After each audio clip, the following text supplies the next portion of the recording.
చెప్తున్నా. అదేంటంటే ముఖ్యంగా ఎంతమంది ఇన్ని రోజులుగా మనం దేవుని సన్నిధిలో కొనసాగుతున్నాం. దాదాపుగా కొన్ని సంవత్సరాల తరబడి ప్రభు సన్నిధిలో బాప్తీసం పొందుకొని రక్షణ పొందుకొని ప్రభులో నడుస్తున్నాం. అయితే ఎంతవరకు మనము దేవుని మీద ఆధారపడ్డాం అనే విషయాన్ని మనం జ్ఞాపకం చేసుకోవాలి. ఎవరు పూర్తిగా దేవుని మీద ఆధారపడినారు? సంపూర్ణంగా ఇంకా నాకు దేవుడు తప్ప ఈ లోకమే కానీ ఈ లోకంలో ఉన్న వాటిని కానీ ఏది నాకు అవసరం లేదు, దేవుని మీద నేను సంపూర్ణంగా పరిపూర్ణంగా ఆధారపడి ఉన్నాననే వారు చేతులు ఎత్తండి. దేవుని మీదనే ఆధారం, వేరే ఏది నాకు అవసరం లేదనేవారు. స్తోత్రం స్తోత్రం హల్లెలూయా. మళ్ళీ కొన్ని విషయాలు అడిగినప్పుడు మరి వెనుకకు పోకూడదు. దేవునికి స్తోత్రం. మా సంఘంలో ఇలాగే చెప్పినప్పుడు అందరు చేతులు ఎత్తారు, చాలామంది ఈ మధ్య ఎత్తటంలా. ఎందుకంటే ఇది ఒకటి పోయినాక మరొక క్వశ్చన్ ఏమో అడుగుతాడయ్యా, సో దానికి మనం జవాబు చెప్పలేము కాబట్టి ఎవరు ఎత్తకుండా ఉన్నారు ఈ మధ్య కాలంలో. మంచిదండి, మనం ఎంతగా దేవుని మీద ఆధారపడతామో అంతగంతగా రాబోయే దినాల్లో ఈ యొక్క ప్రమాదకరమైన దినాల్లో మనము చూడబోతున్నాం. అలాగే మనము రోజు దేవుడి యొక్క మాటలు మనము జ్ఞాపకం చేసుకున్నప్పుడు దేవుడు మత్తయి సువార్తలో చెప్పినట్లు ప్రభు రాకడలో సూచనలు ఏదేది చెప్పాడో అది ఈరోజు మన కళ్ళారా మనం చూస్తున్నాం, చెవులారా మనం వింటున్నాం. సో ఈ భూమి మీద భయంకరంగా అవి సంభవిస్తూ ఉన్నాయి. అక్కడక్కడ యుద్ధాల గురించి మనం చూస్తున్నాం, భూకంపాల గురించి మనం చూస్తున్నాం, కరువుని గురించి మనం చూస్తున్నాం, తెగుళ్ళ గురించి మనం చూస్తున్నాం. భయంకరమైన కరువు ఈరోజు భారతదేశంలో కూడా భయంకరమైన కరువు రాబోతుందని ముందంచుగానే మరి మన యొక్క దేశపు నాయకులు మరి ప్రధాన మోడీ గారు కూడా పోయిన వారంలో మరి హైదరాబాద్లో జరిగిన ఆ యొక్క మీటింగ్లో కూడా చెప్పారు. మీరు ఎంతగా జాగ్రత్తగా ఉండాలని కొన్ని సూచనలు వారు చెప్పారు.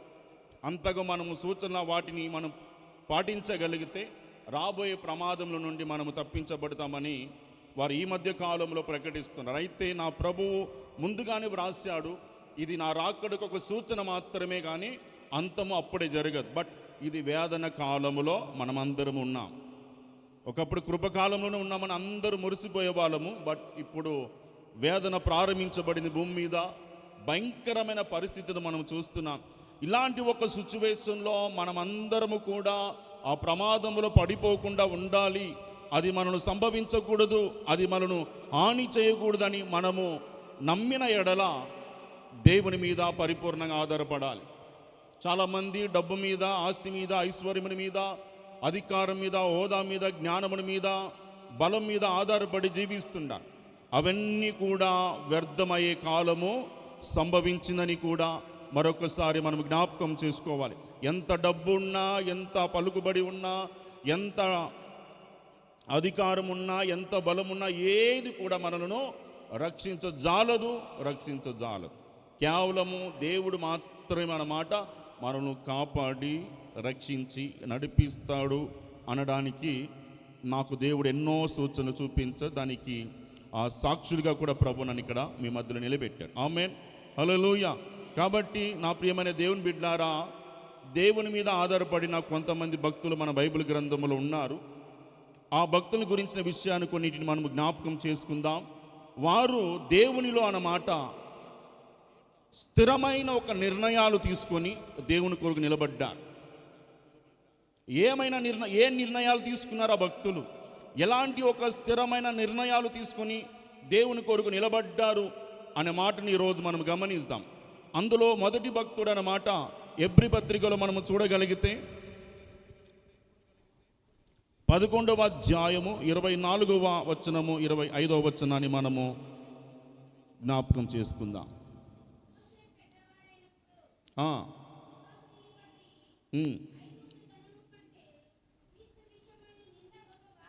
ఎంచుకొని అల్పకాలము పాపభోగము అనుభవించుట కంటే దేవుని ప్రజలతో శ్రమ అనుభవించడం మేలని యోచించి ఫరో కుమార్తె యొక్క కుమారుడని అనిపించుకొనుటకు ఒప్పుకొనలేదు.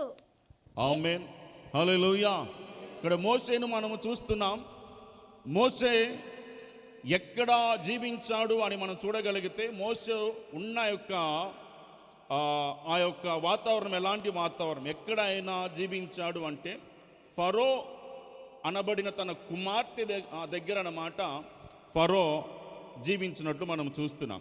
అయితే ఫరో యొక్క గృహములో అన్నమాట ఎటువంటి కొరతలు కొదవలు ఏమీ లేవు అక్కడ. అలాంటి ఒక ఉల్లాసమైన జీవితాన్ని జీవించిన ఒక వ్యక్తి మోషే. ఇప్పుడు ఏమంటున్నాడు, ఆ ఉల్లాసమైన లగ్జరియస్ అయిన లైఫ్ను విడిచిపెట్టి ఎక్కడికి రావడానికి ఇష్టపడుతున్నాడండి? ఏమని నిర్ణయం తీసుకుంటున్నాడు ఇక్కడ? ఏమని తీసుకుంటున్నాడు ఇక్కడ? ఫరో అమ్మా దేవుని ప్రజలతో శ్రమ అనుభవించటం మేలని మొదటి నుండి చదవాలి. మోషే పెద్దవాడైనప్పుడు విశ్వాసమును బట్టి ఐగుప్తు ధనము కంటే క్రీస్తు విషయమైన నింద గొప్ప భాగ్యమని ఎంచుకొని. ఇక్కడ మోషే ఒక మాట అంటున్నాడండి, ఐగుప్తు ధనము కంటే ఏది గొప్ప భాగ్యమంట? క్రీస్తు విషయమైన నింద గొప్పది. ఇప్పుడు మనం దేనిని గొప్పదంటాము? నింద గొప్పదా, ఐశ్వర్యం గొప్పదా అంటే మీరేమంటారు? ఏమ్మా, డబ్బు లేకుండా ఎవరైనా ఉంటారా మీరు? అమ్మా డబ్బు ఉందంటే స్తోత్రం, వద్దులే ఇప్పుడు అవంతా స్తోత్రం. డబ్బుకే ప్రిఫరెన్స్ ఇస్తాం మనం. ఐశ్వర్యం కావాలి, డబ్బు కావాలి, హోదా కావాలి, అధికారము కావాలి, సెలబ్రిటీగా నేను జీవించాలి, అందరూ నన్ను చూడాలి, అందరూ నన్ను 10 మంది మెచ్చుకో విధంగా నా స్టేటస్ ఉండాలనే మేము ఆశపడుతుంటాం. దానికి డబ్బు అవసరం. అయ్యా దేవుని గురించి నింద గొప్పది అంటున్నాడు. ఐగుప్తు ధనము కంటే నాకు నింద గొప్పది అంటున్నాడు మోసే. మనం ఏమంటున్నాం? నిందల కంటే ధనము గొప్పదని మన యొక్క మనస్తత్వం. బట్ మోసే ఏమని నిర్ణయం తీసుకుంటున్నాడు? అయ్యా నాకు ఈ ఐగుప్తు ధనము కంటే ఏది నాకు గొప్పది? క్రీస్తు విషయమైన నింద నాకు గొప్పది. అంత మాత్రము కాదు, దేవుని ప్రజలతో శ్రమ అనుభవించుట నాకు మేలు. ఆమేన్, హల్లెలూయా. ఎవరైనా ఈ యొక్క ఆలోచన కలిగి ఉంటారండి? మంచి ఉల్లాసమైన జీవితాన్ని విడిచిపెట్టి శ్రమలు అనుభవించడానికి ఎవరైనా ఆశపడతారా? ఎవరు ఆశపడరు. ఎవరైనా కూడా దేవుని దగ్గరికి రావాలంటే దేవుడు మమ్మల్ని ఆశీర్వదిస్తాడా? ఎక్కడ చూసినా, ఏ సంఘాలు చూసినా దేవుడు ఏ ఆజ్ఞ ఇస్తాడు, మనకి ఏ వాగ్దానం ఇస్తాడు? ఈ సంవత్సరం ప్రభు నన్ను ఆశీర్వదిస్తాడా? నాకు ధనం ఇస్తాడా? నాకు ఉద్యోగం ఇస్తాడా? నాకు బంగారు ఇస్తాడా? వీటి మీదే మన మనస్తత్వం. ఎప్పుడు కూడా ధనము, ఎప్పుడు కూడా మంచి స్టేటస్లో ఉండాలని, ఎక్కడ కూడా మనకు బాధలు కలగకూడదు, వేదన కలగకూడదు. ఎప్పుడు సంతోషంగానే ఉండాలి, ఎప్పుడు ఆనందంగానే ఉండాలి. ఏ కష్టము మనకు రాకూడదు, ఏ వేదన మనకు రాకూడదు, ఏ అనారోగ్యం మాకు రాకూడదు. మాకు కావలసినంత కూడా పరిపూర్ణమైన మంచి ఆస్తి, ఐశ్వర్యం, ఆశీర్వాదములు, ఆరోగ్యములు కావాలనే ప్రయాసపడుతుంటాం. అయితే ఇక్కడ ఏమంటున్నాడు మోసే? అవి నాకు అవసరం లేదు, నాకు నిందలంటేనే భాగ్యం అంటున్నాడు. దేవుని ప్రజలతో శ్రమ అనుభవించడమే నాకు మేలు అంటున్నాడు. దానికి గల కారణము రాబోయే దినాల్లో కలగబోయే బహుమానము కొరకు అన్నమాట మోసే తన దృష్టి ఉంచాడు. దేవునికి స్తోత్రం, హల్లెలూయా. ఈ లోకములో మనం దేని మీద దృష్టి ఉంచి పరిగెడుతున్నాం? ఎప్పుడు చూసినా శరీరకరమైన ఆలోచన కలిగి ఉంటాం, శరీరకరంగా మాట్లాడుతుంటాం, శరీరకరమైన ఆలోచనే, శరీరకరమైన ప్రవర్తనే, శరీరకరమైన ఆలోచనలను ఆ జీవితంలో బ్రతుకుతున్నాము. కానీ ఎప్పుడైనా మనం దేవుని చిత్తానికి అప్పగించుకున్నామా? ఒకసారి మన మోసని చూసి ఈ ఉదయకాల సమయంలో మన నిర్ణయం ఎలా ఉంది? మనము దేవుని కొరకు ఏది నిర్ణయం తీసుకున్నాం? మోసే తీసుకున్నట్టు నిర్ణయం మేము తీసుకున్నామా? మోసే అయ్యా ఉన్న ఉల్లాసమైన జీవితాన్ని విడిచిపెట్టి నిందలు అనుభవించటానికి, శ్రమలు అనుభవించటానికి, బాధలు అనుభవించటానికి అన్నమాట ఎన్నుకున్నాడు.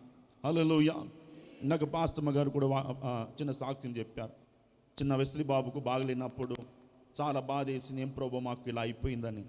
కానీ సేవకుడు ఆ టైంలో ఆ వాక్యము చెప్పి యోబు చెప్పినట్లే దేవుని చేత మనం అన్ని మేలే అనుభవించాలా, ఏ కీడు మనం అనుభవించకూడదా అన్నట్లు. నిజం, దేవుడు యేసు ప్రభు అదే అన్నాడయ్యా, మీరు ఇరుకు మార్గంలోనే ప్రవేశించాను కానీ ఏ మార్గంలో, విశాలమైన మార్గంలో వద్దో, అది నేను ఎక్కడికో తీసుకెళ్తా తెలుసా, నరకానికి తీసుకెళ్తా. ఇప్పుడు నువ్వు ఉల్లాసంగా ఉండాలి, విశాలముగా ఉండాలి, ఆనందంగా ఉండాలి, సంతోషంగా ఉండాలి, ఇష్టానుసారంగా బ్రతకాలనుకున్నాం అనుకో, రేపు ప్రమాదం మనకు తప్పదు. అందుకోసమే మోసేయ రాబోయే వాటిని దృష్టి ఉంచాను. కాబట్టి ఈరోజు నేను నా ప్రభు కొరకు నన్ను నేను సమర్పించగలిగితే, నా జీవితాన్ని సమర్పించగలిగితే, నా ఆశలు నా కోరికలను ప్రభు నిమిత్తమై నేను సమర్పించగలిగితే, నా దేహమును నేను దేవుని కొరకు సమర్పించగలిగితే, రాబోయే ప్రమాదం నుండి విడిపించి నా ప్రభు నిత్యరాజ్యానికి నన్ను తీసుకెళ్తాడని ఒక ఆలోచనతో తన నిర్ణయం తీసుకున్నా. ఈరోజు నా ప్రియమైన దేవుని బిడ్డారా, మరి భక్తుడు అనబడిన మోసే స్థిరమైన ఒక నిర్ణయాన్ని తీసుకున్నా. ఆ నిర్ణయం ఎలా ఉంది?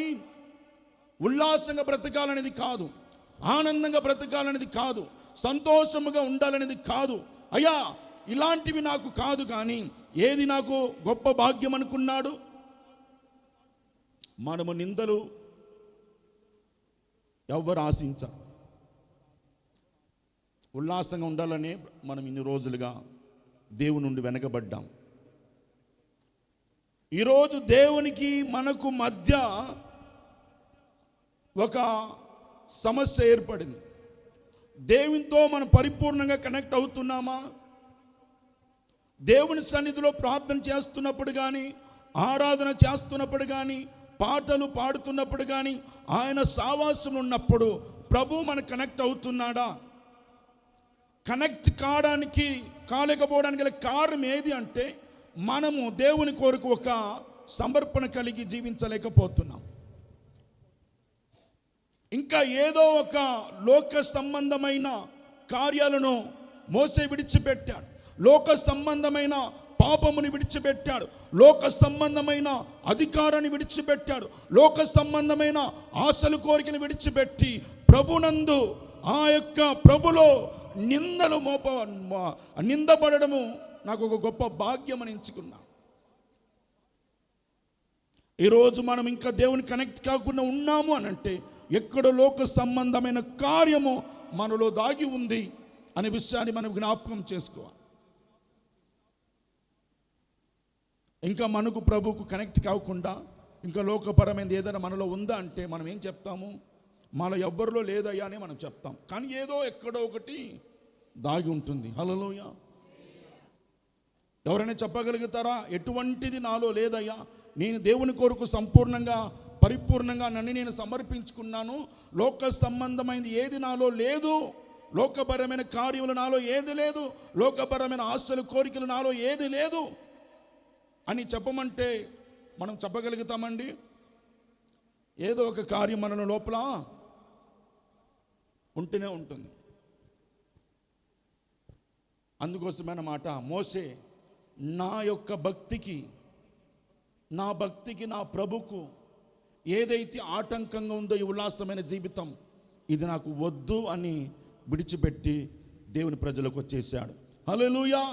ఈ వాక్యం వింటున్న నా ప్రియమైన దేవుని బిడ్డారా, ఈరోజు ఈ లోకపరమైన ఆశలు కోరికలో, లేకపోతే పల విధమైన లోక సంబంధమైన కార్యములు ఏది మనలో దాగి ఉందో, ఈ ఉదయకాల సమయంలో అది నీ నుండి నువ్వు తొలగించుకొని నా ప్రభు కొరకు నేను జీవించాలి, బ్రతకాలని ఒక నిర్ణయాన్ని తీసుకొని నువ్వు నిలబడగలిగితే, నువ్వు నిశ్చయముగా రాబోయే జీవితంలో నీ భవిష్యత్తు, నీ కుటుంబము ఆశీర్వదింపబడుతుంది.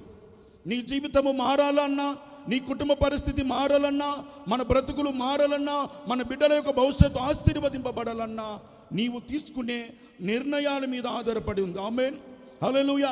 ఈరోజు ఏదైతే నిర్ణయం తీసుకుంటున్నావో ఆ నిర్ణయం మీద అన్నమాట నీ భవిష్యత్తు, నీ కుటుంబ భవిష్యత్తు ఆధారపడి ఉంది. దేవునికి స్తోత్రం, హల్లెలూయా. మన భక్తిని భంగము చేసే ఏ కార్యము కూడా మనలో ఉంచుకోకూడదు. చూడండి, దానియేలును మీరు అందరికీ తెలుసు. దానియేలుని ఎక్కడ తీసుకెళ్ళారు? రాజంతపురంలోకి తీసుకెళ్ళారు. ఆడ వెళ్ళిన తర్వాత ఎలా ఉంటుంది భోజనాలంతా? పెద్ద డైనింగ్ టేబుల్ వేయించి అంత నాన్ వెజ్ అన్నమాట. మనవాడు తిన్నాడా? దానియేలు కోరాడు. అది ఏం కోరాడు? నాకు మా ఇంటికాడ మా ఇంట్లో నేను ఏదైతే అయ్యా ఆకుకూర ముక్కలు ధాన్యాలను తిని ఎలాగైతే మేము జీవించామో అదే ఆహారం అన్నమాట ఇక్కడ మాకు అనుగ్రహించానన్న. ఎందుకు రాజరికమైన భోజనాలు వద్దు, ఎందుకు మేము ఇంటికాడ తినిన ఆ యొక్క భోజనమే కావాలని ఎందుకు దానియేలు కోరాడు? నా భక్తిని భంగము చేసి ఏది నాకు వద్దు. కనీసం ఆహారం తింటే భంగం ఎలా అయిపోతుందండి? ఆహారం అయితే తినకూడదా అని మీరు అనుకోవద్దు, తినవచ్చు, లేదని చెప్పలేదు. కానీ దానిని ఎందుకు వద్దంటున్నాడు? ఈ రాజరికమైన భోజనాలు ఎందుకు వద్దంటున్నాడు? నా జీవితంలో నా ఆత్మీయతకు నా యొక్క ప్రార్థన జీవితానికి అది భంగం అవుతుందేమో. ఒకవేళ వారు పెట్టినది తిని కడుపు నిండా తృప్తి చెంది నిద్రమత్తులు అయిపోతామేమో, సోమరితనం మనలో వచ్చేస్తుందేమో, నేను ముమ్మారు ప్రార్థన చేసేవాను ఈ ప్రార్థన విడిచిపెట్టేస్తానేమో అనే భయము ఎవరిలో ఉంది? దానియేలులో ఉంది. కాబట్టి భోజనము కాడ కూడా భక్తులన్నమాట ఒక నిర్ణయముతో బ్రతుకుతున్నారు. భోజనాలు తీసుకునే విషయంలో తప్పు లేదు, కానీ మన భక్తిని పాడు చేసే విధంగా ఉండకూడదు. భోజనమైనా కూడా, భోజనమైనా సరే, త్రాగే విషయంలో, నీళ్లు తాగే విషయంలో, సహవాసంలో అయినా, ఏ విషయంలో అయినా సరే మన భక్తికి అన్నమాట ఏం రాకూడదు, ఏ ఒక్క ఆటంకం రాకూడదు. ఎందుకో తెలుసా? వాటి వలనన్నమాట మన భక్తి వెళ్ళిపోతుంది. ఆ ఒక భోజనం విషయంలోనే దానియేలు అంత పర్ఫెక్ట్గా ఉండి తన జీవితాన్ని, తన ఆత్మీయతను, తన యొక్క ప్రార్థన జీవితాన్ని కాపాడుకుంటున్నాడంటే ఈరోజు మన పరిస్థితి ఏంటి? మనము దేవుని కొరకు ఏదైనా త్యాగం చేసుకుంటున్నామా? అమ్మా, అయ్యా, ఈరోజు ఒక పూట ఉపవాసం ఉండి ప్రార్థన చేయండి అంటే ఎంతమంది మనం చేయగలుగుతాం? కొంతమంది చేయగలుగుతారు. అందరూ ఉపవాసం ఉండి పోరాడారా బాబు, 2 రోజులైనా పర్వాలా, 3 రోజులైనా పర్వాలా, దేవుని సన్నిధిలో ఏం చేయాలి? పోరాడాలి, ఉపవాసం ఉండాలి, ప్రార్థనలు గంటల తరబడి ప్రార్థన చేయాలి అన్నప్పుడు మనము మన శరీరం బలహీనం అయిపోయింది. అయ్యా, మేము ఉపవాసం ఉండలేము. ఎంతమంది ఉపవాసం ఉంటున్నారు? వారం వారం ఉపవాసం ఉండేవాళ్ళు. ఏమ్మా, ఒకరు కూడా లేరా? దేవునికి స్తోత్రం. ఖచ్చితంగా ఉండాలా. మనము శరీరము బలహీనత అయినా దేవుడు బలం ఇస్తాడండి ఖచ్చితంగా. మీరు ఈ అనుభవంలోకి రావాలంతే. మనం ఏ అనుభవంలోకి రావాలి? మనం యొక్క అనుభవంలోకి రావాలి. ఏ అనుభవంలో? మోసే ఏ అనుభవంలోకి వచ్చాడు? ఏ అనుభవంలోకి వచ్చాడు మోసే? ఏమ్మా,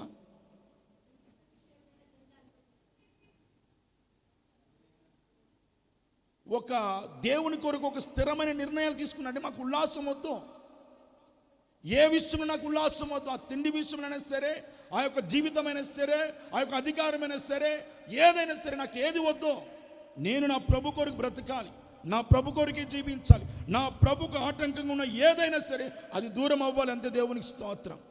ఒకవేళ ఈరోజు మనల్ని బలహీనపరుస్తున్నా, ఆ బలహీనత పరిచిన పర్వాలా, దేవుని కొరకు ఒక్క పూటనే ఉండి ప్రభు సన్నిధిలో ప్రార్థన చేసేవారుగా ఉండాలి. హల్లెలూయా. అలా ఉన్నప్పుడేనమాట, మోసే ఇలా ఉన్నప్పుడే దేవుని కొరకు ఒక స్థిరమైన నిర్ణయాలు తీసుకున్నాడు. కాబట్టి మోసే కొన్ని లక్షల మంది, అంటే 30 లక్షల మందికి పైగా ఉన్న ప్రజలకు అన్నమాట నాయకుడిగా దేవుడు ఆయన్ను ఎన్నుకున్నాడు. అంత మాత్రమేనా? మోసే ద్వారా దేవుడు అనేకమైన అద్భుతమైన కార్యములు ప్రభు చేయగలిగాడు. అది ఊహకు అందనివి, అసాధ్యమైన విషయాలు కూడా సాధ్యముగా చేయగలిగాడు దేవుడు మోసే ద్వారా. దానికి గల కారణం ఏంటి? మోసే తీసుకున్న ఒక నిర్ణయం. ఎవరైనా సముద్రంలో 2 పాయలుగా చీల్చగలుగుతారా? ఎవరి వలన కాదు అది. బట్ మోసే ద్వారా దేవుడు దాన్ని చేయించాడు అనడానికి గల కారణం ఏది? మోసే తీసుకున్న నిర్ణయాన్ని బట్టే. అంతమంది ప్రజలకు మాంసమును కావాలన్నప్పుడు ఎక్కడికి పరిగెత్తలు మోసలే, ఉన్న చోటనైన మాట మాంసం అక్కడికే దేవుడు రప్పించాడు. వారికి కావలసిన నీరు ఒక్కరోజు కాదు, 2 రోజులు కాదు, 40 సంవత్సరాలు దేవుడు మోసే ద్వారా ఇశ్రాయేలు ప్రజలకు అనేకమైన అద్భుతమైన కార్యములు చేయగలిగాడు. వారికి కావలసిన ఆహారమును దేవుడు ఆకాశం నుండి మన్నాను కురిపించాడు. మోసే ద్వారా చేయించగలిగాడు. దాన్ని ఎలా చేయగలిగాడు మోసే? ఇవన్నీ మోసే తీసుకున్న స్థిరమైన ఒక నిర్ణయాలు. అందుకోసమే పౌలు అంటాడు, అయ్యా మీరు మీ యొక్క ఏ సమర్పణ కలిగి ఉండాలంట? మీ దేహాలను, సజీవమైన మీ దేహాలను దేవునికి సమర్పించండి. సజీవంగా సమర్పించమంటే కోసి దేవుని సన్నిధిలో పెట్టడం కాదనమాట. ఈ విధమైన ఒక మనస్సాక్షి కలిగిన వారమై ఉండాలి. మోసే ఏ విధంగా ఒక నిర్ణయం తీసుకుని ఈ లోకపరమైన నాకు ఏది వద్దనుకున్నాడో, అలాగా మనము కూడా మన జీవితాన్ని, మన ఆత్మీయతను, మన ప్రార్థన జీవితాన్ని, మన సావాసమును పాడు చేసేది ఏదైతే మనకు ఎదురొస్తుందో అది వాటి నుండి మనము దూరం వెళ్ళిపోవాలి. అలా నీవు నిర్ణయం తీసుకోగలిగితే మోసే ద్వారా ఎన్ని అద్భుతాలు చేశాడో, ఊహకు అందనివి అసాధ్యమైన కార్యములు ప్రభు మోసే ద్వారా ఎలాగే చేయించాడో, దేవుడు మనకు కూడా, మన జీవితాలకు కూడా అటు కార్యములు ప్రభు చేస్తాడు. హల్లెలూయా. ఇది ఎవరి వలన కాదు, బట్ నీవు నిర్ణయం తీసుకోగలిగితే నా ప్రభు నీ జీవితంలో అటు కార్యములు ప్రభు ఖచ్చితముగా చేస్తాడు. హల్లెలూయా. ఉందా నిర్ణయము? ఉందా నిర్ణయము? రాగలుగుతారా నాతో పాటు మా ఊరికి? స్తోత్రం. ఏంటి వచ్చినట్టు వచ్చి వీళ్ళంతా మా ఊరికి తీసుకెళ్తారని పాస్టర్ గారు అనుకోకూడదు, కానీ జస్ట్ ఒక ఎగ్జాంపుల్ అంతే. స్తోత్రం. హల్లెలూయా. ఒకప్పుడు మేము ఇక్కడ ఉన్నవాడిని, ఇక్కడే అన్నమాట, వచ్చి 9th స్టాండర్డ్లో ఉన్నప్పుడు వచ్చినవాడిని ఇక్కడికి. ఆంటీ వాళ్ళందరూ, అన్నవారందరూ, సంఘం అంతా నా కొరకు ఎంతగానో ప్రార్థన చేసేవారు. రాత్రింబవరు మా ఆత్మీయ తల్లిదండ్రులు నా కొరకు ప్రార్థన చేసేవారు. కన్నీరు విరిచి ప్రార్థన చేసేవారు. అనారోగ్యముతో ఉన్నప్పుడు ఎంతో భారముతో నా కొరకు ప్రార్థన చేసిన సంఘం ఇది. కాబట్టి మా ఈ సంఘమును ఎక్కడికి వెళ్ళినా విడిచిపెట్టాను. ఎక్కడికి వెళ్ళిన గొప్ప సాక్షులుగా సాక్ష్యం చెప్తాను అన్ని చోట్ల వెళ్ళి. ఇలా నా సంఘం ఆ రోజు నన్ను ప్రోత్సాహపరిచి నా కొరకు ప్రార్థన చేయడం బట్టి వారు నా వెనక ఉండి వెనుతట్టి ముందుకు నడిపించారు. కాబట్టి ఈరోజు మీ మధ్యలో నిలబడిగా మీ మధ్యకు వచ్చి ఉన్నా. లేకపోతే అసలు వచ్చేవాని కాదని ఎన్నో చోట్ల అన్నమాట ఈ సాక్ష్యాన్ని నేను పంచుకున్నా. మీ అందరి ప్రార్థన, మీ అందరి సహకారం, మీ అందరి ప్రోత్సాహం ఎప్పటికీ నేను మర్చిపో. ఈరోజు ఆ చిన్న పల్లెటూరులో, ఒకప్పుడు ఉల్లాసంగా ఉన్న జీవితాల్లో ఆ చిన్న పల్లెటూరులో వీళ్ళు ఎక్కడ సేవ చేస్తారని చాలామంది అనుకున్నారు. ఇక్కడ సంఘములో కూడా వీళ్ళు అక్కడ ఉండలేరులే. ఉల్లాసంగా బ్రతికిన వాళ్ళు, సిటీస్లో ఉన్నవారు, చదువుకున్నవారు, ఆ చిన్న పల్లెటూరులో ఎటువంటి సోర్స్ లేదు. మనకని ఇక్కడ అన్ని సోర్సులు ఉన్నాయి. ఆ ఊర్లో ఏది లేదు. ఈ మధ్య కాలంలో అన్నమాట ఇంప్రూవ్మెంట్ అయింది కొద్దిగా. అదేదో మేము అడుగు పెట్టామేమో, దేవునికి స్తోత్రం. దేవుడు గొప్ప కార్యం చేసి సిటీలాగా మార్చి, మా వాళ్ళకి చెప్పినట్లే ఒక చిన్న దేవుడు నాకు ఇచ్చిన, బయలుపరిచిన ఒక విషయాన్ని వాళ్ళకి చెప్పాను. అమ్మ, నిశ్చయముగా గత 2 సంవత్సరాల క్రితం చెప్పాను, సంఘములు మీరు అందరూ ఖచ్చితంగా ఇల్లులు కడతారని చెప్పాను. ఖచ్చితంగా మా వాళ్ళని కావాలంటే అడగండి. ఖచ్చితంగా దేవుడు నాకు ప్రేరేపించిన మాట ఏందో తెలుసా? ఇంతకుముందు ఒకే రూమ్లో అన్నమాట అన్నీ ఉండేది. ఇంకా మీదట అలా ఉండరు మీరు. ఇంకా మీదట దేవుడు మీకంటే ఒక మంచి గృహాలు ఇవ్వబోతున్నాడు. ప్రతి గృహంలో అన్నమాట బెడ్రూమ్, కిచెన్, ఆ తర్వాత హాల్ ఎలా ఉండాలో అలాగ దేవుడు ఇవ్వబోతున్నాడు. మంచి టైల్స్, మంచి మార్బల్స్ ద్వారా. ఇవన్నీ ఒక వినడానికి ఒక వింతగా అనిపించవచ్చు, కానీ నా ప్రియమైన దేవుని బిడ్డలారా, చెప్పినట్టు అన్నమాట సంఘములో, మా సంఘంలో ఇప్పుడు వచ్చి చూడండి ఇల్లులు. ఇంతకుముందు మీరు చూశారు కదా, ఇప్పుడు వచ్చి చూడండి. నా చేతుల మీదుగానే పోయిన సంవత్సరంలో 5 ఇల్లులు అన్నమాట డెడికేషన్ చేశాను. నా చేతుల మీదుగా 5, ఇంకా 3 పెండింగ్ ఉన్నాయి. దేవునికి స్తోత్రం. హల్లెలూయా. ఈ మాట నేను ఎందుకు చెప్తున్నాను తెలుసా? ఏదైతే డెడికేషన్ చేసి అక్కడికి వెళ్ళామో ఆ ప్రాంతానికి, ఏ సోర్స్ లేని ప్రాంతానికి, ఏ ఒక సహకారం లేని ప్రాంతానికి, అక్కడ ఎటువంటి కూడా ఆ యొక్క వసతులు కూడా లేవు. అలాంటి ఒక ప్రాంతంలో ప్రభు మమ్మల్ని నడిపించా. వీళ్ళు ఇక్కడ ఉండరా చాలామంది అనుకున్నారు. బట్ నా ప్రభు మేము ఉండామనేది కాదు. ప్రభు మనం నిలబెట్టాడు. దానికి గల కారణం మన తీసుకున్న నిర్ణయాలు బట్టి. హల్లెలూయా. నీవు అలాగ నిర్ణయాలు తీసుకోగలిగితే ఎటువంటి పరిస్థితులైనా కూడా నా ప్రభు నిన్ను నడిపిస్తాడు. అది శోధన గుండగా వెళ్ళినా, శ్రమల గుండగా వెళ్ళినా, వ్యాధుల గుండగా వెళ్ళినా, ఎటువంటి పరిస్థితులు నీకు ఎదురైనా కూడా దేవుడు వాటిని తొలగించి ప్రభు నిన్ను ఎక్కడికి నడిపించాలో అక్కడికి తీసుకెళ్ళిపోతాడు. ఆమేన్.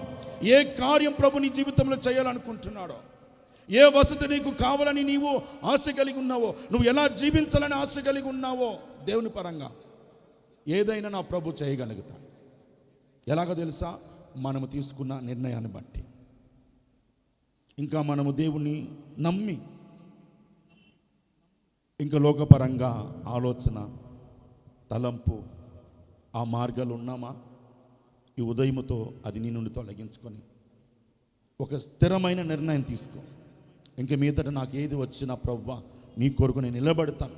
మోసే అంతటి వాడే నిందలైనా పర్వాలా, ఎవరు నన్ను తిట్టినా, ఎవరు నన్ను కొట్టినా, ఎవరు నన్ను హింసించినా కూడా నా ప్రభు కొరికి నేను జీవిస్తానని మోసే వచ్చాడు.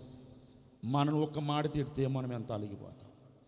ఒక మాట మనం తిట్టకూడదు, ఒక మాట మనం చెప్పకూడదు. మమ్మల్ని ఎంత బూతులతో తిట్టారో తెలుసా మాకు? అసలు ఆ బూతులు మన చెవులారా వినలేమండి. ఇంటి ముందర, చర్చి ముందరే అన్నమాట. కొంతమందికి తెలుసు, చిట్టన్న వాళ్ళందరికీ ఆ వ్యక్తి ఎవరో, సంఘంలో రక్షణ పొందిన వాడే, మరి ఎవరో కాదనమాట. బూతులంటే బూతులు అన్నమాట. స్తోత్రం. అన్య భాషలే అన్నమాట. భయంకరంగా తిట్టేవాడు. ఏ ఒక్క కొట్లాట ఉండదు అక్కడ. ఆయన నేనేమి చేసింది లేదు, ఏది చెప్పింది లేదు. బట్ ఎన్నో నిందలు మా మీద మోపి, అన్యాయమైన నిందలు, అన్యాయం, అక్రమైన సంబంధాలు అంటగట్టి మనల్ని నన్ను ఎంతగానో తిట్టేవాడు. అయినా ప్రభు కొరకు సహించుకొని ప్రభు కొరకు నిలబడ్డా. అలా నిలబడడంను బట్టి నా ప్రియమైన దేవుని బిడ్డారా, దేవుడు అక్కడ ఉన్న విశ్వాసుల జీవితంలో గొప్ప కార్యాలు జరిగించారు. ఈరోజు నేను ఇలా ఉన్నా కూడా ఆ సంఘ ప్రజలు నన్ను విడిచిపోలేకుండా ఉన్నారు. దానికి గల కారణం ఏదంటే దేవుడు వారి జీవితంలో ఊహించిన రీతిగా చెప్పిన తర్వాత జరిగిన విషయాలు. ఆటోమేటిక్గా జరిగినది కాదు. వారు కళ్ళారు చూశారు, మనసారా అనుభవిస్తున్నారు. దేవుడు అయ్యతో పాటు ఉన్నాడు కాబట్టి దేవుడి కార్యములు మా జీవితంలో చేయగలిగాడని ఈ రోజుకు సాక్షులుగా నిలబడ్డారు. దేవునికి స్తోత్రం. హల్లెలూయా. కాబట్టి నా ప్రియమైన దేవుని బిడ్డారా, మనము కూడా మోసేయాలన్నమాట. దేవుని కొరకు మనం కూడా దేవుని కొరకు సమర్పించుకున్న వారుగా ఉండాలి. హల్లెలూయా. ఏమని ఒక నిర్ణయం తీసుకోవాలి. ఇంక మీదట ప్రభు కొరకు ఏది వచ్చినా నేను ప్రభు కొరకు నిలబడతా. నన్ను ఎవరు ఏమైనా సరే, ఎవరు తిట్టినా సరే, నాకు ఏ సమస్య వచ్చినా సరే, ఎలాంటి ఇబ్బందులు వచ్చినా సరే, నేను మాత్రము తీసుకున్న నిర్ణయం మీద నుండి పక్కకు పోకూడదు. అంతే. దేవునికి స్తోత్రం. ఏది వచ్చినా పర్వాలా, నేను అనుభవిస్తా. ఏది వచ్చినా పర్వాలా, నేను చూసుకుంటా అని ప్రభు కొరకు నువ్వు నిలబడగలిగితే, మోసే దేని కొరకు దృష్టి ఉంచాడో ఆ దృష్టిని మోసే పొందుకున్నట్లు మనము కూడా దేవుని సన్నిధిలో అతి బహుమానమును పొందుకోగలుగుతాం. ఎప్పుడో తెలుసా? నీవు ఒక నిర్ణయం తీసుకోవాలి ఈరోజు. దేవుని కొరకు ఈ లోక సంబంధమైన పాపమే కానీ, ఉల్లాసమే కానీ, ఆశలే కానీ, కోరికలే కానీ, ఆ మార్గాలే కానీ, ఏదైనా సరే లోకపరమైంది నాలో ఉందా? ఒకవేళ ఈరోజు మాలో ఉందా? అది నా ప్రభు తొలగించుకొని ఇంక మీద నేను నీ కొరకు మోసే వలె జీవించడానికి సాయం చేయండి. మోసే అలా జీవించడంను బట్టి మోసే ద్వారా దేవుడు అనేకమైన కార్యములు ప్రభు చేయగలిగాడు. నీలాంటి నాలాంటి సాధారణమైన వ్యక్తి మోసే కూడా అలాంటి కార్యములు చేయగలిగాడంటే దానికి గల కారణం ఒకటే అన్నమాట, మోసే తీసుకున్న నిర్ణయం. ఈరోజు నువ్వు ఏ నిర్ణయం తీసుకుని దేవుని మందిరానికి వస్తున్నావో ఒక్కసారి ఆలోచించుకుని నిన్ను నీవు పరీక్షించుకొని ఒక స్థిరమైన నిర్ణయముతో దేవుని సన్నిధిలో దేవుని కొరకు నువ్వు నిలబడగలిగితే నిశ్చయము నా ప్రభు నీ జీవితంలో కార్యం చేస్తా. ఒకటి. రెండవ వ్యక్తిని గురించి మనం చూద్దాం. యోబు గ్రంథంలో మనం వచ్చేసరికి యోబు ఎలాంటి ఒక నిర్ణయం తీసుకున్నా.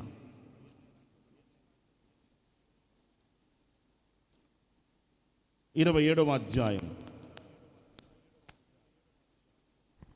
5-6 వచనాలు.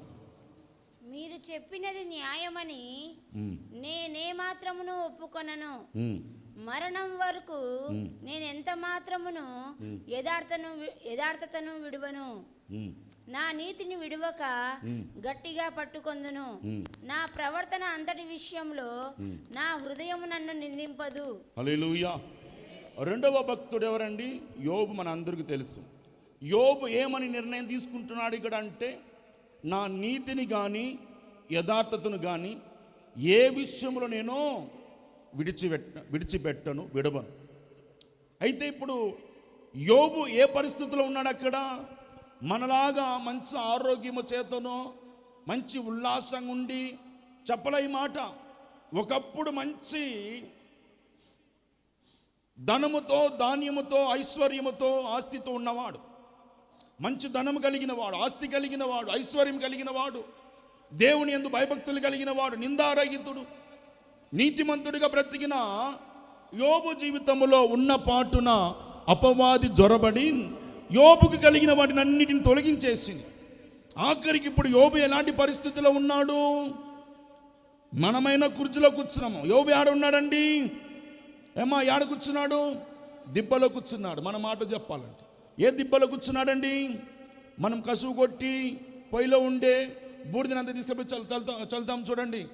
ఆ యొక్క బూడిదలన్నమాట కూర్చున్నాడు పాపం. ఎందుకు? ఆయనకు వచ్చిన వ్యాధి అలాంటిది. ఎలాంటి వ్యాధి? ఆయనకు అసలు మనుషులు కూడా దగ్గరకు రాని ఒక వ్యాధి అన్నమాట. ఎందుకు? ఆయన శరీరం అంతా కురుపుల చేత, రక్తము చేత, చీము చేత కారుతుంటే ఆ వాసనకి స్నేహితులు కూడా దగ్గరికి రాల. గీరుకోవడానికి కూడా పెంకుతో గీరుకుంటున్నాడు, కానీ చేతులతో గీరంత పరిస్థితి కూడా యోబుకు లేదు. ఆ పరిస్థితిలో యోబు ఏమంటున్నాడండి? ఏ పరిస్థితులండి? భయంకరమైన వ్యాధిలో, ఒంటి నిండా కురుపుల చేత ఒకవైపు రక్తము కారుతుంది, మరోక వైపు చీము కారుతుంది, నీళ్లు కారుతుంది, భయంకరమైన వాసన చేత ఆ బూడిదలో కూర్చుండిపోయి అంటున్నాడు అన్నమాట, ఇదిగో ఏది నాకు వచ్చినా నా నీతిని మాత్రం నేను విడవను, నా యథార్థతను నేను విడవను. నీతి అంటే ఏంది? నీతిగా జీవించడమే అన్నమాట. ఎలాంటి నీతి అంటే, ఇది నీకు ఒక ఎగ్జాంపుల్ ఏంటంటే, నీతిగా బ్రతకాలి. నీతి నేను విడవను, నీతి నేను విడవను అన్నాడు. గట్టిగా వాటిని పట్టుకుంటా, యథార్థను కూడా విడవ. ఈ నీతి ఏంటంటే, ఏదైతే పరిస్థితుల్లో ఒకప్పుడు ఆయన మంచి ధనవంతుడిగా ఉన్నాడు, ఇప్పుడు అన్ని కోల్పోయి ఆఖరికి భార్య కూడా అన్నమాట వచ్చి ఏమనింది? అరే ఇంత వచ్చినా కూడా నీకు బుద్ధి రాలేదా? ఇప్పుడైనా దేవుని దూషించి మరణము కారా, చచ్చిపోరా బాబు అని. అయినా కూడా యోబు మాత్రము విడిచిపెట్టకుండా, ఏ ధనం ఉన్నప్పుడు ఏ నీతి కలిగి ఉన్నాడో, ధనమంతా పోయినప్పటికీ, పిల్లలు పోయినప్పటికీ, భార్య పోయినప్పటికీ, శరీరం అంతా కురుపుల చేత అయ్యా భయంకరమైన పరిస్థితులు ఉన్నప్పటికీ కూడా ఆయన మాత్రము నీతిని విడిచిపెట్టాలి. ఈ పరిస్థితిలో మనం ఉన్నామనుకోండి, అమ్మ మిమ్మల్ని, మనకు ఒక రాని వ్యాధి మనకు కలిగింది, వస్తుందా? రాదులే, రాకూడదు కూడా. హల్లెలూయా. ఒకప్పుడు అపవాది మనం శోధించాలనుకున్నప్పుడు ఏదో తీసుకొచ్చి పెట్టాడు మనకు చిన్న బలహీనతలో. ఒకరోజు ఉపవాసం ఉండి ప్రార్థించేయండి నా కొరకు అంటారు. తగ్గలేదనుకో రెండవ రోజు ఉపవాసం, అమ్మ తగ్గలేదు, మూడవ రోజు ఉపవాసం. ఏంది ఇన్ని రోజులు ఉపవాసం ఉండి ప్రార్థన చేసినా నాకు తగ్గలేదే? అప్పుడు ఎవరు వస్తారు మన దగ్గరికి? యోబు భార్య మన దగ్గరికి వస్తారు కదా, ఖచ్చితంగా వస్తుంది. ఏంటి? ప్రతిరోజు నువ్వు మందిరానికి వెళ్ళేదానివి కదా, నా దేవుడు నా దేవుడు అని ఓ అబ్బా సంకలు కొట్టుకుని వెళ్ళేదానివి నువ్వు. ఎప్పుడు 24 గంటల బైబులు, మందిరము, ప్రార్థన అనేవారు. ఈరోజు ఏమి ఇంత సమస్య గురైనారు మీరు?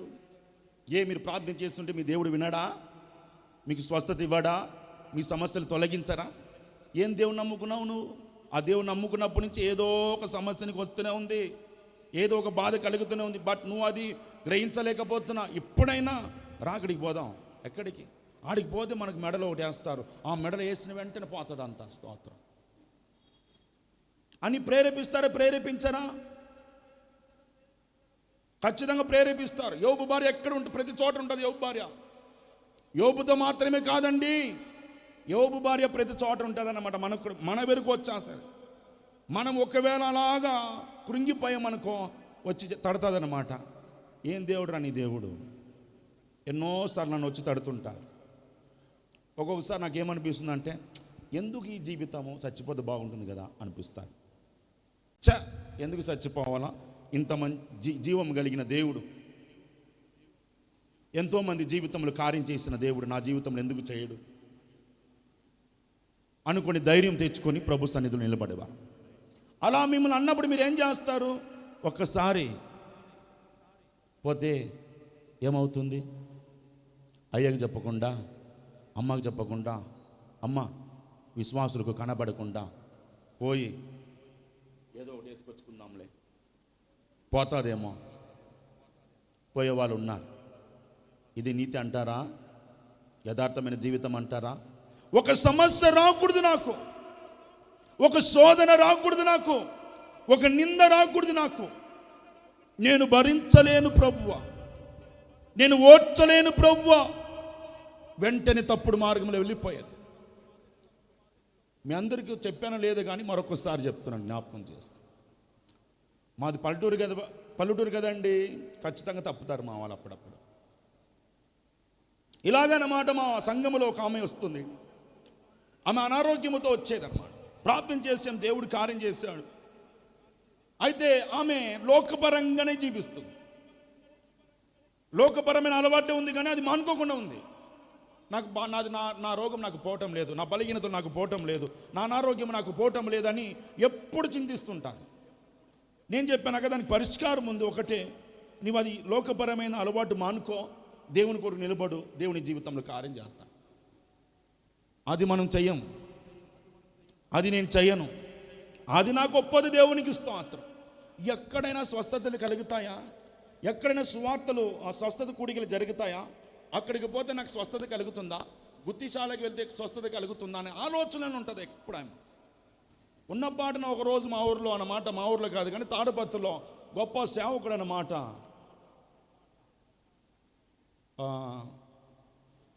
బెల్లంపల్లి, ఎవరు, ప్రవీణ్ కుమార్ అయినా పాస్ట్ గారు అన్నమాట, మీటింగ్స్ పెట్టారు తాడపత్రిలో, స్వస్థత మహాసభలని. ఆ కూటానికి మనం వెళ్తే స్వస్థత కలుగుతుందన్న ఆలోచన ఈమెలో కలిగింది. కలిగినప్పుడు కొంతమందిని పోగు చేసుకొని 2-3 నా దగ్గరికి వచ్చా. అయ్యా రేపు సభలకు వెళ్తున్నాము, ఆడ సభలు జరుగుతున్నాయి తాడపత్రిలో, వెళ్ళాలని ఆశపడుతున్నా, ఎందుకు అని అడిగిన. లేదు, ఊరికి చూసి వద్దాము అని. మనము లైవ్లో పెట్టుకుంటే యూట్యూబ్లో రాదు, దగ్గరే పోయి చూడాలంటే, స్వస్థత కొరకు వెళ్తున్నావా లేకపోతే చూడడానికి వెళ్తున్నావా? స్వస్థత కొరకు కాదులే, దాని కొరకు కాదులే, నాకు తెలుసు నువ్వు ఆ స్వస్థత కొరకే వెళ్తున్నావు. అది కాదు, అక్కడ ఏదో జరుగుతుందంటేనే అది చూడాలని మాకు ఆశ.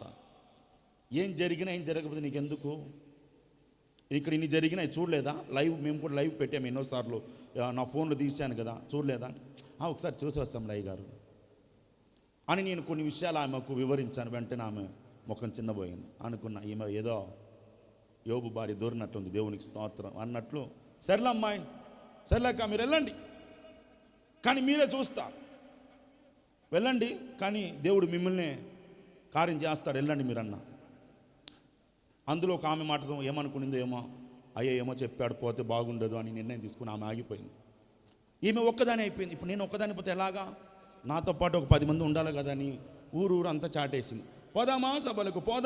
అయ్యా ఏమన్నాడు? అయ్య పొమ్మన్నాడు మమ్మల్ని అని నన్ను ముందు పెట్టేసింది.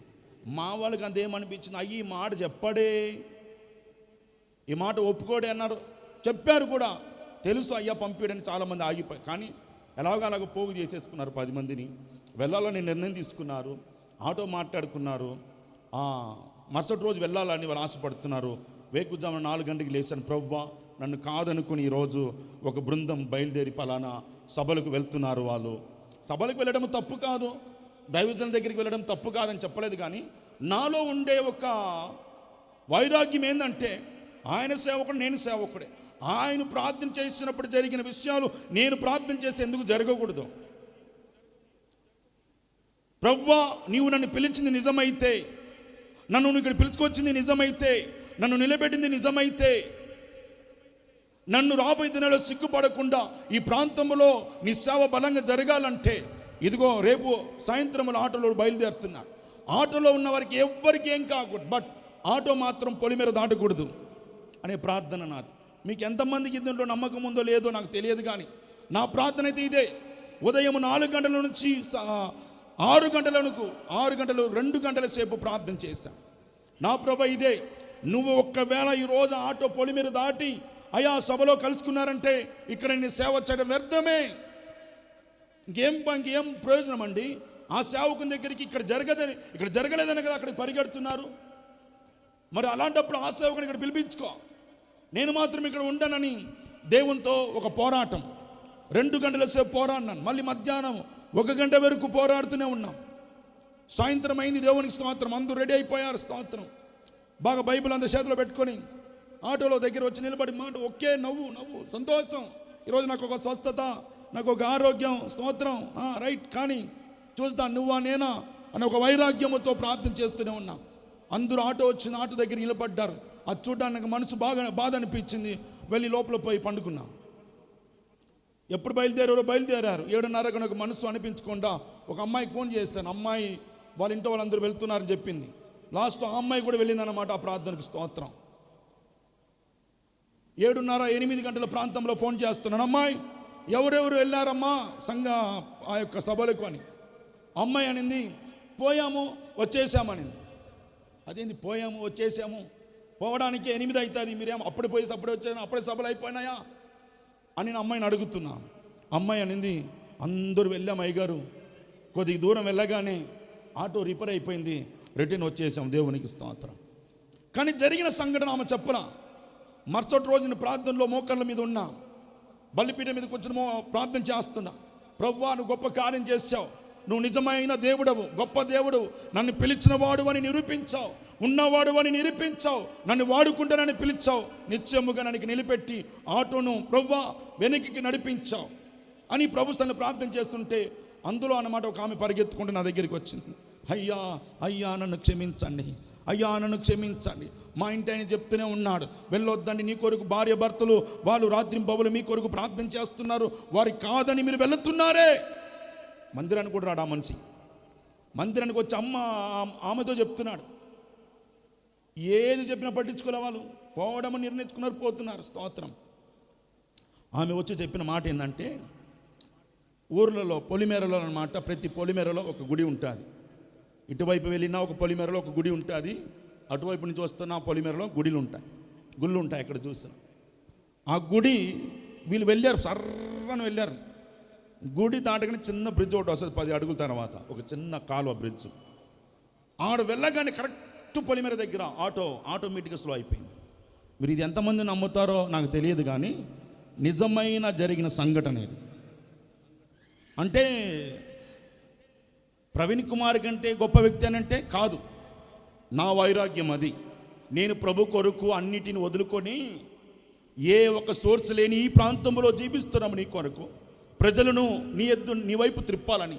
ఇలాంటి సమయంలో ప్రజలు నన్ను కాదు అక్కడికి వెళితే నేను అవమానించబడినట్లు, నేను సిగ్గుపడిపోయినట్లే. కాబట్టి ఆ సిగ్గు నాకు సిగ్గుపడిపోకున్నట్లు, నన్ను ఆ యొక్క పోనివ్వకున్నట్లు ప్రభువా కాపాడమని ప్రార్థన చేశాను.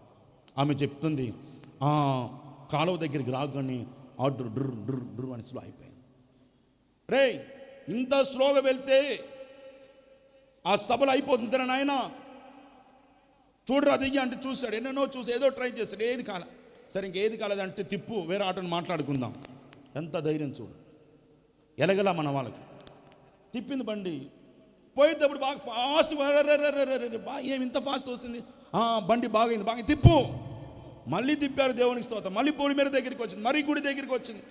ఆ గుడి దాటితేనే మరీ స్లో అయిపోయింది. ఒక్కసారి కాదు, 2 సార్లు, అలాగనమాట 4 సార్లు ఆటో అక్కడికి రాగానే పొలిమేర దగ్గరికి రాగానే ఆగిపోయింది. ఎంతమంది నమ్ముతారు ఇది? సైలెంట్గా ఉన్నారే. హల్లెలూయా, హల్లెలూయా. ఈ సాక్ష్యం నేను దైవజనులందరూ సేవకులందరూ కూర్చొని ఉన్నప్పుడు చెప్పినప్పుడు ఎంత సంతోషించారో దేవునికి స్తోత్రం.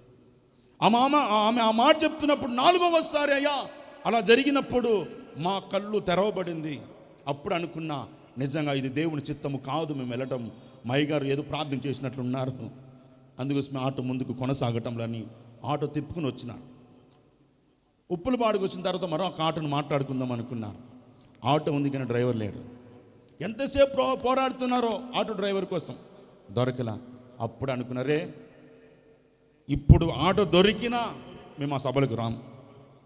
తెలిసిపోయింది మాకు ఇది దేవుని చిత్తం కాదు, మయ్యగారు ప్రార్థన చేసినట్లున్నారు, నువ్వు మా ఇంటికి తీసుకెళ్ళి మమ్మల్ని వదిలే చెప్పి నాతో వచ్చి ఈ సాక్ష్యం చెప్పాను. హల్లెలూయా, హల్లెలూయా, స్తోత్రం. ఎందుకు తెలుసా, నీతి ఏదైతే నిర్ణయం తీసుకున్నావో ఆ నిర్ణయం మీద ఉండరా బాబు అంటే వీళ్ళు ఎక్కడికి పరిగెత్తారు. అక్కడ నాకు ఇక్కడ ఉంటే స్వస్థత కలగదా. నేనేమన్నా ఈ లోకపరమేది విడిచిపెట్టు, దేవుని జీవితంలో కార్యం చేస్తానంటే అది మాకు వద్దు. ఏది కావాలా? స్వస్థత. ఇక్కడే కాదు, ఏ సేవకుని దగ్గరికి వెళ్ళినా నీవు మారక ఏ సేవకుని దగ్గరికి వెళ్ళినా స్వస్థత కలగదు. నువ్వు ఉన్న చోట నువ్వు మారి దేవుని కొరకు ఒక నిర్ణయం తీసుకొని ప్రభు కొరకు నువ్వు జీవించగలిగితే నిత్యము నా ప్రభు నీ జీవితంలో కార్యం చేస్తాడు. అందుకోసమే అన్నమాట యోబు అలాంటి పరిస్థితుల్లో స్నేహితులందరూ వచ్చి ఎన్నో మాటల చేత ఆయన దూషించారు. చెప్పరాని మాటలు, అనరాని మాటలు అన్నారు. అయినా కూడా యోబు ఏ రోజు కూడా తన నీతిని మాత్రం విడిచిపెట్టల, తన యథార్థతను విడిచిపెట్టల. దేవునికి స్తోత్రం. యథార్థముగా దేవుని సన్నిధిలో ప్రార్థన చేస్తూనే ఉన్నాడు. ఈ రోజు లేకపోయినా దేవుడు నా ప్రభు నన్ను కాపాడుతాడని. అలా యథార్థంగా మన జీవితాల్లో మనం బ్రతకాలి. ఆమేన్, హల్లెలూయా. సో ఈ యోబులాగా మన నీతిని, మన యథార్థతను కాపాడుకోవాలి. రైట్. సో ఇక్కడ ఎంతమంది మీ నీతిని మీరు కాపాడుకుంటూ, మీ యథార్థతను మీరు కాపాడుకుంటూ దేవుని కొరకు నిలబడ్డారు? ఎంతమంది అండి? చేతులు ఎత్తుతారు ఒక్కసారి. నా నీతి నేను కాపాడుకున్నానయ్యా, నా యథార్థత నేను కాపాడుకునేవారు చేతులు ఎత్తాను. ఏ విషయంలోనైనా సరే. రైట్. ఇప్పుడు నేను ఒక మాట అడుగుతాను మిమ్మల్ని. మనము క్రైస్తవులముగా ప్రతిరోజు ప్రార్థన చేయాలి. రైట్. మనము దేవునికి అనుకూలంగా బ్రతకాలి. అన్ని విషయంలో దేవుని సన్నిధిలో మనం యథార్థముగా ఉండాలి. రోజుకి ఎన్ని గంటల సేపు మీరు ప్రార్థన చేస్తారు? ప్రతిరోజు ప్రార్థన చేసేవారు చేతులు ఎత్తండి. రోజు ప్రార్థన చేసేవారు, రోజు గంట సేపు రోజు ప్రార్థన చేసేవాళ్ళు చేతులు ఎత్తండి. రోజు గంట సేపు ప్రార్థన చేసేవారు, రోజు గంట సేపు ప్రార్థన చేసేవారు. రోజు 2 గంటల సేపు ప్రార్థన చేసేవారు. రోజు 2 గంటల సేపు ప్రార్థన ప్రతిరోజు. రోజు 3 గంటల సేపు ప్రార్థన చేసేవారు. రోజు 4 గంటల సేపు ప్రార్థన చేసేవారు. అంతటితో అయిపోయింది మన భక్తి. అయితే మన యథార్థత ఏం తెలుసా? దేవుడు మనకిచ్చిన 24 గంటల సేపు మన దేవునికి ఎంతసేపు ఇవ్వాలండి? 2 గంటల 40 నిమిషాలు ప్రభుకు ఇవ్వాలి. మనం ఇవ్వాలని వద్దా? మనం బిజీగా ఉండవచ్చు, మనకు పని ఉండవచ్చు, అనేకమైన ఎన్నో విశాలమైన పనులు మనకు ఉండవచ్చు. బట్ మనం ఏం చేయాలా? 2 గంటల 40 నిమిషాలు ఖచ్చితంగా ప్రభుకి ఇవ్వాలి. అదే మన యథార్థత, అదే మన నీతి, అదే మన భక్తి. అలా మనం చేసినప్పుడు అన్నమాట, యోబు ఎప్పుడైతే అలాంటి పరిస్థితుల్లో కూడా తన నీతిని విడిచిపెట్టక, తన యథార్థతను విడిచిపెట్టక, మరణం అంతవరకు నేను అలాగే నిలబడ్డాను. మరొక చోట యోబు అంటున్నాడండి, 13వ అధ్యాయము 15వ వచనం చదవండి. ఎంత మంచి మాట చెప్పాడు అక్కడ యోబు. త్వరగా 13:15 యోబు గ్రంథము. ఆ నీతి మాత్రం కూడా యథార్థత మాత్రం కాదు కానీ మరొక మాట చెప్పాడు. చదవండి తొందరగా. 13:15. ఇదిగో ఆయన నన్ను చంపినను, ఆయన కొరకు కనిపెట్టుచున్నాను, ఆయన సన్నిధిని. హల్లెలూయా. ఎంతో గొప్ప మాట అండి ఇది. ఆ మాట మనం ఎవరు చెప్పగలుగుతామండి? నా దేవుడు నన్ను చంపినా కూడా నేను మాత్రము నా నీతిని కానీ, నా యథార్థతను కానీ, నా భక్తిని కానీ, నా ప్రార్థన జీవితమును కానీ ఏది కూడా నేను విడిచిపెట్టను. అది నేను ఖచ్చితంగా నా దేవుని సన్నిధిలో వాటిని రుజువు చేస్తాను అన్నట్లు యోబు నిలబడిపోయాను. హల్లెలూయా. ఈ త్యాగం ఎవరికి ఉంటుంది? నన్ను దేవుడు చంపినా పర్వాలా.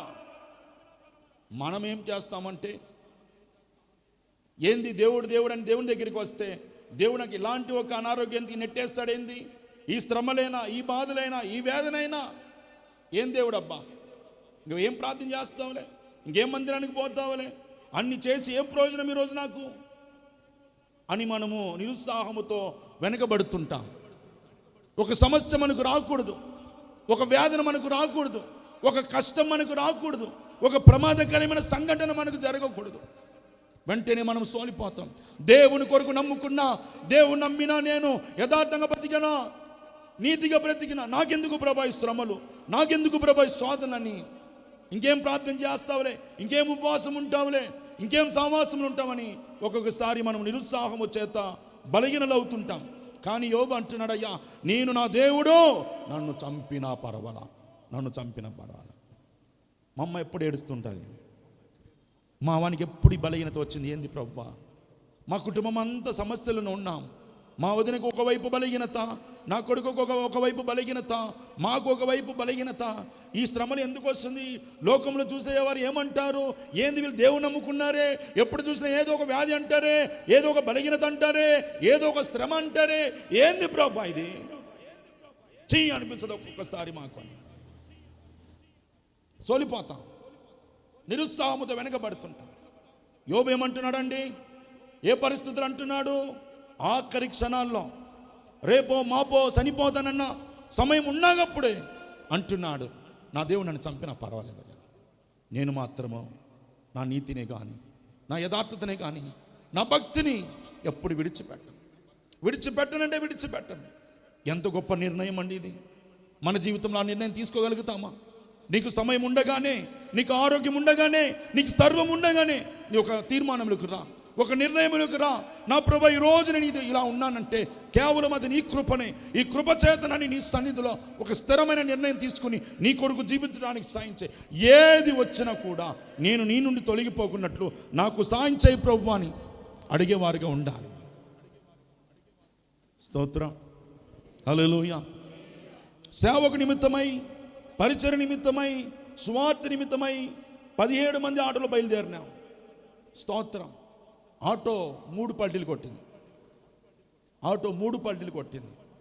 నాకు ఇది అసలు ఆటో పల్టీ కొట్టింది తెలియదు, యాక్సిడెంట్ అయిన విషయమో తెలియదు.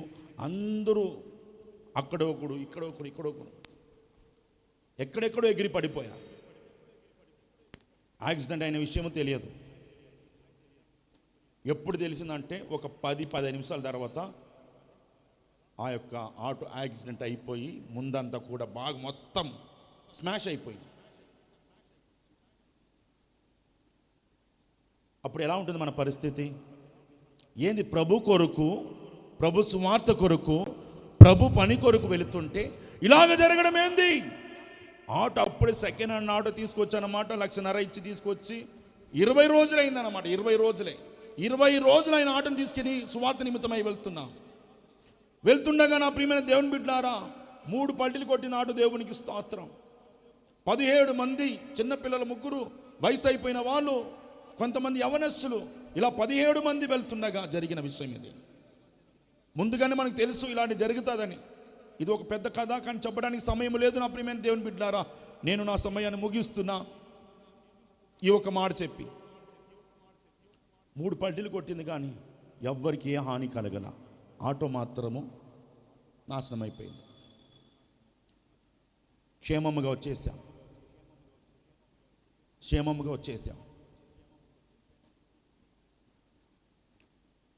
పడిన వెంటనే ఆడ ఎవ్వరు బ్రతకారు అని చెప్పారు. చెప్పినట్లే అన్నమాట. నా ప్రియమైన దేవుని బిడ్డలారా, ఆడ ఏం జరిగిందో తెలియదు, వెళ్ళినది మాత్రం తెలుసు. ఆ తర్వాత నేను ఒక పరలోకంలో ఎవ్వరు లేరు, ఆకాశం ఒకటి కనబడుతుంది, మేఘాలు కనబడుతుంది. నేను మొరబెడుతున్నాను అక్కడ, ప్రభువా మేము ఇలా వెళుతుండగా ఇలాంటి సంఘటన జరగడం ఏంది? ఇలా మమ్మల్ని అందరూ ఇక్కడ తీసుకురావడం ఏంది? ఈరోజు భూలోకములో నన్ను నమ్మి తమ భర్తలందరూ కూడా వాళ్ళని, తమ భార్యలను, అయ్యా ఇదిగో ప్రార్థన కొరకు పంపించారు. ఇలా జరిగిందని వాళ్ళకు తెలిస్తే వారు చాలా ఇబ్బంది పడతారు. నీ నామానికి అవమానం, మందిరానికి అవమానం, నాకు అవమానం. ప్రభువా అని ప్రార్థన చేస్తుంటే కన్ను తెరిచి చూస్తున్నా, నేను మాత్రం నిలబడ్డాను. నా ముందర మా వాళ్ళందరూ పడిపోయారు. ఆటోలో అందరూ, పాస్తమ్మ, పిల్లలు, మా వాడికి నాతో ఉన్నాడు నా కాళ్ళ దగ్గర. నేను మాత్రము నిలబడలేని సమస్య నాకు, ఇప్పటికి నిలబడలేను. అప్పుడు కూడా నిలబడలేను, కానీ నేను మాత్రం నిలబడి ఉన్నా. నా కాళ్ళ దగ్గర అందరూ పడిపోయినారు, బట్ ఎవ్వరికి ఏం కాల. ఆటో మాత్రం ముందు అవుట్. 10 నిమిషాలు పరలోకానికి వెళ్ళాం. పరలోక రాజ్యానికి అంటే ఆ యొక్క మా దేవుని దగ్గరికి వెళ్ళి దేవుని సన్నిధిలో ప్రార్థన చేసుకుని తిరిగి భూమి మీదకి దేవుడు పంపించా. అప్పుడు కళ్ళు తెరిచి చూస్తున్నా, అప్పుడు నా కాళ్ళ దగ్గర నేను నిలబడ్డాను. మా పిల్లలందరూ, మా సంఘస్థులందరూ నా కాళ్ళ దగ్గరికి. ఆ తర్వాత నన్ను పట్టుకుని వెళ్ళి రోడ్డు మీద కూర్చోబెట్టినప్పుడు తెలిసిందన్నమాట, ఆటో యాక్సిడెంట్ అయిందని. ఆమేన్, దేవునికి స్తోత్రం, హల్లెలూయా. ఏది జరిగినా కూడా, అల్లా జరిగినప్పుడు కూడా మానుకొని మేము ఇంటికి వెళ్ళాలా. ఆ ఆటోను పక్కన పెట్టేసి వేరే ఆటోను తీసుకొని అదే గ్రామానికి వెళ్ళి సువార్తను ప్రకటించి, అదే బట్టలతో, అదే గాయాలతో, అంటే బట్ట అంతా మురికి అయిపోయింది, వెళ్ళి ఈ సాక్ష్యం చెప్పి ఆడ సువార్తలో ఆరాధన జరిపించి, ప్రార్థన జరిపించి, అదే ఆటోలో తిరిగి మా ఊరికి రీచ్ అయ్యాం. ఎందుకో తెలుసా నా ప్రియమైన దేవుని బిడ్డలారా, ఏ నిర్ణయం అయితే మనం తీసుకుంటామో ఆ నిర్ణయం మీద మనం నిలబడాలి.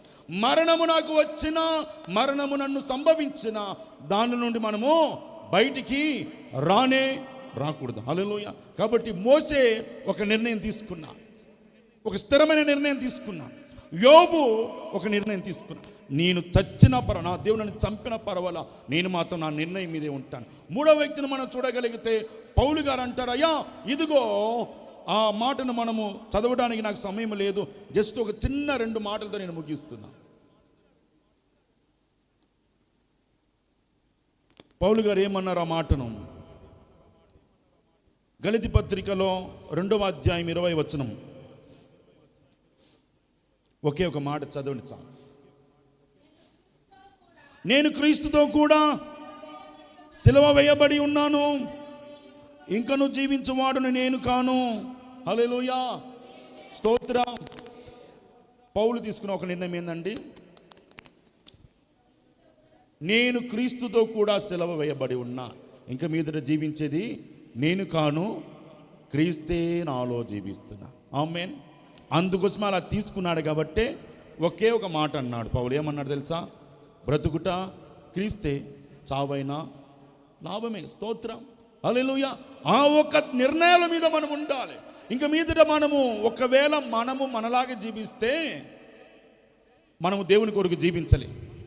ఏ సమస్య వచ్చినా పడిపోతాం, ఏ వ్యాధి వచ్చినా పడిపోతాం, ఏ కష్టాలు వచ్చినా పడిపోతాం. బట్ మనలో ఉండేవి సిలువ వేయగలిగితే, మనలో ఉండే వాటిని సిలువ వేయగలిగితే, మనలో క్రీస్తు జీవించగలిగితే ఏదైనా కూడా మనం ఈ లోకములో సాధించగలుగుతాం. ఆమేన్, హల్లెలూయా. నీలో క్రీస్తు ఉండాలి. మనలో ఎవరున్నారండి? మనలో మనమే ఉండకూడదు. మనలో ఎవరు ఉండాలి? మనలో క్రీస్తు ఉండాలంటే మనలో ఏముండాలి? మనలో ఉండే వాటిని అన్నిటి మనం ఏం చేయాలి? సిలువ వేయాలి. ఏది వేయాలి? సిలువ అండి. సినిమాలు చూసి అలవాటు ఉన్నా సిలువ వేయాలి, సీరియల్ చూసి అలవాటు ఉన్నా సిలువ వేయాలి.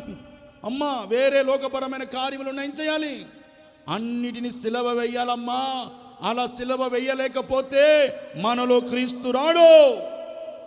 నేను బాప్తీసం పొందాను, రక్షణ పొందాను, దేవుని సహవాసంలో ఉన్నాను, బట్ లోకపరమైన కార్యంలోనే ఏడవబడుతున్నానంటే కుదరదు. మనలో దేవుడు లేనట్టే. యోబు భార్య మనలో ఉన్నట్లే. ఈ యోబు భార్య మనలో నుండి పోవాలన్నా, ఈ లోకపరమైన కార్యములు మనలో పోవాలన్నా అన్నిటిని మనం ఏం చేయాలంట? సిలువ వేయాలి. హల్లెలూయా. అలా సిలువ వేసినప్పుడు ఎవరుంటారు మనలో?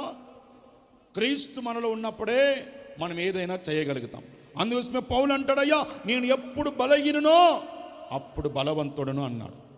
ఇది మనం చెప్పగలుగుతామా? నేను ఎప్పుడు బలహీననే, నేను ఏం చెయ్యలేను, నేను ఎప్పుడు బలహీనురాలనే, నాకు ఎప్పుడు సోలిపోతాను, నేను ఎప్పుడు బలహీనం అయిపోతాను అని చెప్పకూడదు. అది ఎప్పుడు చెప్తారు? దేవుడు మనలో లేనప్పుడు. అదే దేవుడు మనలో ఉన్నప్పుడు మనం ఏం చేస్తాం? ఏది వచ్చినా స్తోత్రం, నేను మాత్రం ఎదుర్కొంటా. ఎవడు వచ్చినా సరే, ఏది వచ్చినా సరే నన్ను ఏమి చెయ్యజాలదు. నేను బ్రతుకుట క్రీస్తు, చావైనా నాకు మేలురా బాబు అంటాడు పౌలు. దానికి గల కారణం ఏది? క్రీస్తు ఆయనలో ఉన్నాడు కాబట్టి ఆ తీర్మానం చెప్పగలిగాడు ఆయన.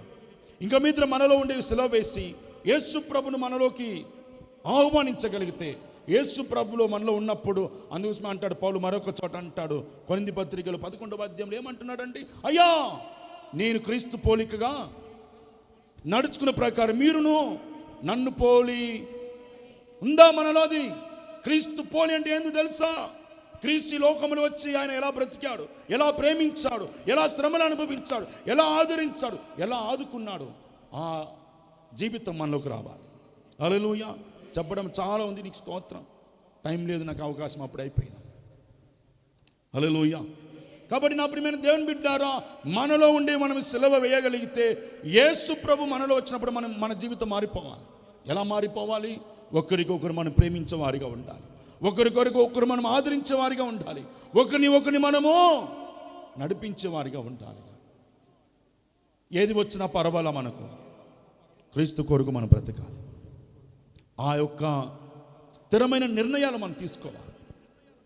పౌలు, అయ్యా నేను నాలో ఉండేవాడిని నేను సిలువ వేసాను, ఇంకా మీదట జీవించేది నేను కాను, నాలో యేసు జీవిస్తుంది. చెప్పగలుగుతాం ఆ మాటను ఇంకా మీదట మనం కూడా.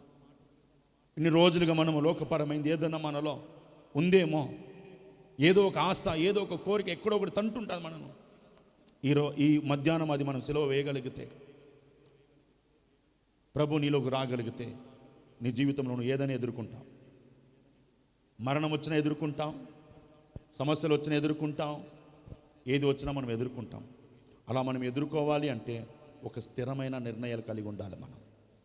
మన జీవితం ఆశీర్వదించబడాలన్నా, మనం ఉన్నత స్థాయిలో నిలబడాలన్నా, మన పిల్లల యొక్క భవిష్యత్తులో దీవించబడాలన్నా, ఏది మనము జయించాలన్నా మనం ఒక నిర్ణయం మీద ఉండాలి. తప్పిపోకూడదు. దేవుడు మనం తూచినప్పుడు ముళ్ళు ఇటు పోకూడదు, అటు పోకూడదు. అలా మన జీవితం ఉండాలి. హల్లెలూయా. అలాంటి ఒక నిర్ణయాల మీద మీరు ఉండగలిగితే అన్నమాట, నిశ్చయముగా నా ప్రభు మీ జీవితంలో కార్యం చేస్తాడు. మోషే వలె ఈ లోక సంబంధమైన వాటిని విడిచిపెట్టి ప్రభు కొరకు తన నిందలను అనుభవించడానికైనా పర్వాలేదనుకుని ప్రభు కొరకు నిందలు అనుభవించటానికి, ఆ శ్రమలు అనుభవించడానికి ఒక స్థిరమైన నిర్ణయం తీసుకొని ప్రభు కొరకు రాగలిగాడు. కాబట్టి దేవుని మోషే ద్వారా దేవుడు అనేకమైన అద్భుతమైన కార్యములు చేయగలిగాడు. యోబు ఒక నిర్ణయం తీసుకున్నా, అయ్యా నా దేవుడు నన్ను చంపిన పర్వాలా, నేను మాత్రం నా నీతిని, నా యథార్థతను, నా భక్తిని విడిచిపెట్టునని ఒక నిర్ణయం మీద ఉన్నాడు. కాబట్టి తిరిగి యోబు రెట్టింపు దీవెనలు పొందుకున్నాడు.